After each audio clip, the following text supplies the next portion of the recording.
नमस्कार विद्यार्थी मित्रांनो, कसे आहात?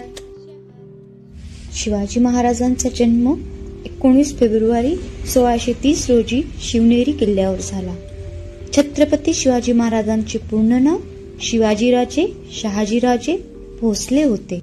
शिवाजी महाराजांच्या आईचे नाव जिजाबाई भोसले आणि वडिलांचे नाव शहाजीराजे भोसले होते.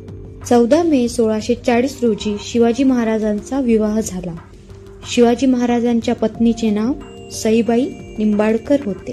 शिवाजी महाराज लहानपणापासूनच धैर्यवान आणि अनेक कलांमध्ये पारंगत होते.